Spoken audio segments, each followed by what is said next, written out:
मैं के थापा, पूर्व सैनिक, मैकेनाइज्ड इन्फेंट्री रेजिमेंट से रिटायर हुआ। आज मुझे आत्मबल निर्माण सेना संगठन रंगबाज के अध्यक्ष श्री सुनील पटेल जी से मिला, तो उन्होंने मुझे एक शब्द पूछा कि आपको कितनी पेंशन मिलती है और OROP के बारे में क्या है। तो मैंने उनको एक चीज़ समझाने की कोशिश करी जो मुझे लगता है कि मैं सबके सामने बोलूं। वो ये कि जब हम सेना में भर्ती होते हैं तो हमारी उम्र केवल 17 साल होती है। 17 साल की अवस्था में हम सेना को ज्वाइन करते हैं और जब हम 17 साल कलर सर्विस, जो कि मिनिमम रैंक के लिए है 17 ईयर्स, उसको पूर्ण करके जब हम वापस आते हैं तो हमारी उम्र केवल 34 वर्ष की होती है।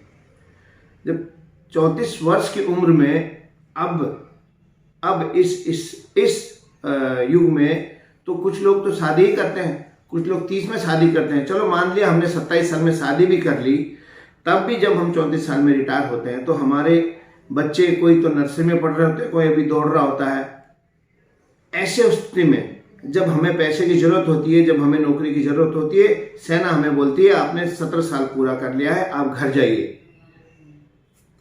हमने अपनी जवानी, अपना युवा अवस्था फौज को दिया, क्या इसलिए दिया कि हम जो है ऐसे समय पे जब हमें पैसे की ज़रूरत है, जब हमारे बच्चे पढ़ना है, हमने आगे बढ़ना है, उनकी ज़िंदगी बनानी है, तो ऐसे टाइम पे फौज हमें बोलती है तुम जो है घर जाओ, और हम जो है 17 साल की उम्र में घर आते हैं। अच्छी बात है, टर्म एंड कंडीशन जो होता है उसी हिसाब से जाना भी पड़ता है। ठीक है, हमने आगे प्रमोशन नहीं लिया तो हमें जाना पड़ेगा।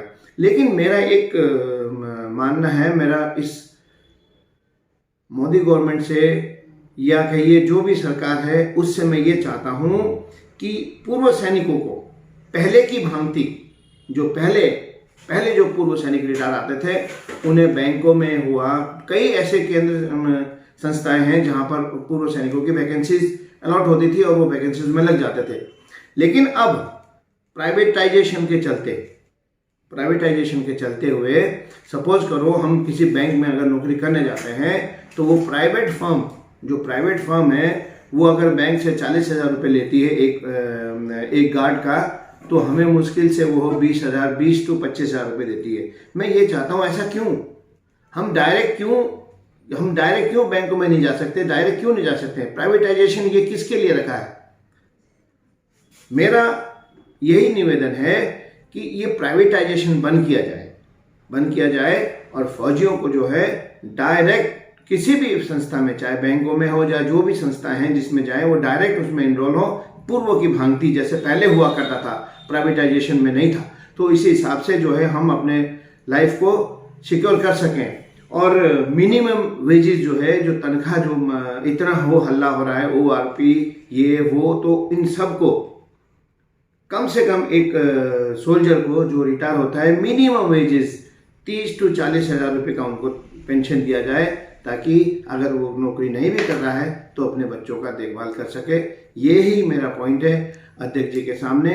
आत्मबल निर्माण संगठन सेना के अध्यक्ष श्री सुनील पटेल जी, राष्ट्रीय अध्यक्ष से मैंने यही विनती करना चाह रहा हूँ कि मेरी ये आवाज़ आप अपने रंगबाज सेना के थ्रू सबके पास पहुँच जाए, ताकि हमारे पूर्व सैनिकों का, आने वाले बच्चों का भला हो सके। धन्यवाद। जय भारत।